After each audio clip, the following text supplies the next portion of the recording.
order sepatu, garment, dan mungkin yang padat karya yang tujuan ekspor. Itu akan mengalami penurunan yang drastis karena pasar di luar negeri menurun sekali. Itu sampai 50% dan seterusnya ya. Jadi kita tidak bicara seakan-akan ekonomi Indonesia yang payah karena seperti dijelaskan Ibu Dita tadi, teman-teman pengusaha di batu bara, minyak sawit, termasuk ekspor mobil, ternyata walaupun dalam negeri itu tidak begitu kuat, tapi ekspor mobil khususnya Toyota ke Middle East dan negara Asia lainnya itu cukup besar kenaikannya ya. Jadi kalau kita lihat secara keseluruhan penjualan mobil itu naik tapi ditolong oleh ekspor. Jadi ini tidak merata dalam arti kata keseluruhan ekspor kita mengalami penurunan, tetapi yang kita bicara ini terutama dua komoditas, yaitu sepatu tujuan ekspor. Kita tidak bicara dalam negeri ya, karena dalam negeri tetap ada permintaan walaupun lemah, dan juga garment. Dan pasti ini akan sangat mempengaruhi juga bukan hanya pabrik sepatu maupun pabrik garment, tetapi jangan lupa supporting industrinya itu tidak kalah banyak pekerjanya. Nah ini yang tentunya saya kira pihak Kementerian Tenaga Kerja, baik mulai Ibu Menteri Dirjen, Bu Dita dan teman-teman itu sedang berupaya yang paling penting menyelamatkan kalau bisa ini, idealnya tidak ada PHK kalau bisa. Tetapi kalau tidak bisa dihindari, minimal kita minimize. Yaitu seperti dikatakan Bu Dita tadi, ada pemikiran-pemikiran kita usulkan, bisa nggak jam kerja dikurangi.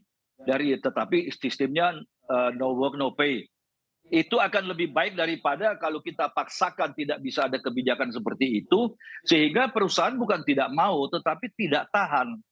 Bayangkan kalau ribuan orang dan kita membayar gaji penuh dalam kondisi begini. Jadi bukan soal katakanlah kita memanfaatkan kesempatan, kita juga sangat prihatin. Karena kalau nantinya setelah tahun depan ekonomi membaik, kita mesti cari orang lagi, tentunya kita prioritas yang lama. Tapi kan kevakuman tidak bekerja ini walaupun bagaimana akan mempengaruhi produksi. Jadi kita betul-betul dilema, tapi dalam hal ini khususnya dengan pihak Kementerian Tenaga Kerja, mulai dari Ibu Menteri sampai jajarannya itu sangat kooperatif, kita mencari jalan keluar. Jadi sekali lagi kepada Bu Dita yang sudah berusaha keras untuk memfasilitasi semua ini.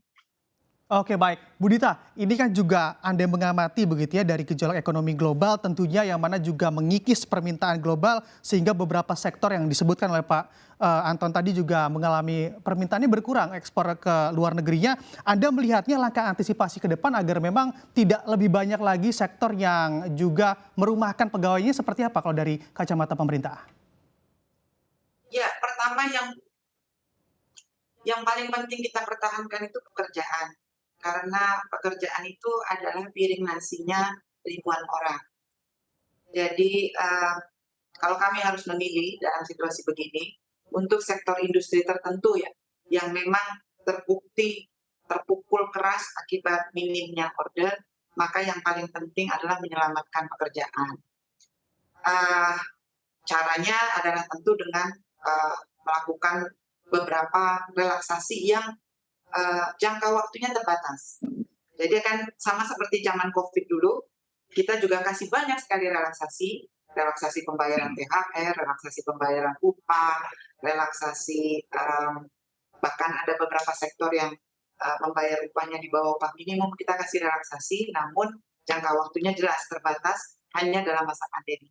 Nah ini juga harus terbatas supaya tidak terus-terusan. Kalau nanti situasi sudah membaik, kan harus balik ke situasi ke hak-hak yang awal. Yang kedua juga Pak Anton ini penting, industri padat karya berorientasi ekspor. Tentu kita harus definisikan secara jelas industri padat karya yang mana yang betul-betul terkena pukulan kencang. Karena padat karya sektor otomotif justru tumbuh. Kalau kita lihat data BKPM, Kemenperin, industri otomotif, elektronik, kemudian listrik, ya, logam dan barang-barang berbasis metal, juga transportasi dan pergudangan itu tumbuh 6,5%. Nah, kalau industri itu tumbuh, berarti permintaannya masih bagus baik di dalam dan luar negeri. Tentu mereka jangan kita ikutkan dalam regulasi relaksasi ini supaya ada prinsip keadilan.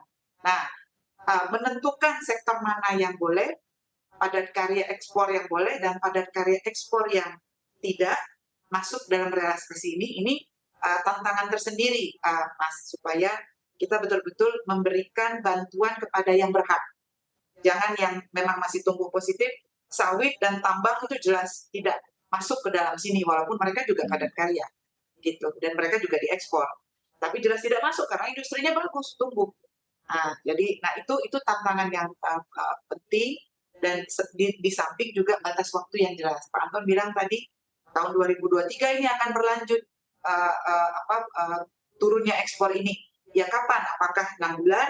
Apakah 8 bulan? Ini kan butuh pendalaman yang bagus. Nah, itu sudah kami lakukan, Pak Anton. 2020 banyak sekali relaksasi yang kita keluarkan dan berlaku sampai situasi pandemi menurun. Jadi soal relaksasi pemerintah ready sepanjang memang kita tahu batasan waktu dan batasan sektornya. Oke, baik. Saya Berarti bisa memang tambah sedikit, Mas. oke, silakan Pak Anton. Jadi gini, situasi ini bukan hanya di Indonesia. Saya kira di media pun beberapa minggu yang lalu Vietnam sudah mulai melakukan PHK besar-besaran. Jadi yang kena itu adalah komoditas sepatu, garment yang untuk tujuan ekspor ya. Nah, jadi seperti Vietnam yang ekspornya besar itu langsung terasa. Saya kira penghasil garment yang besar seperti China juga pengaruhnya juga sama ini, Mas.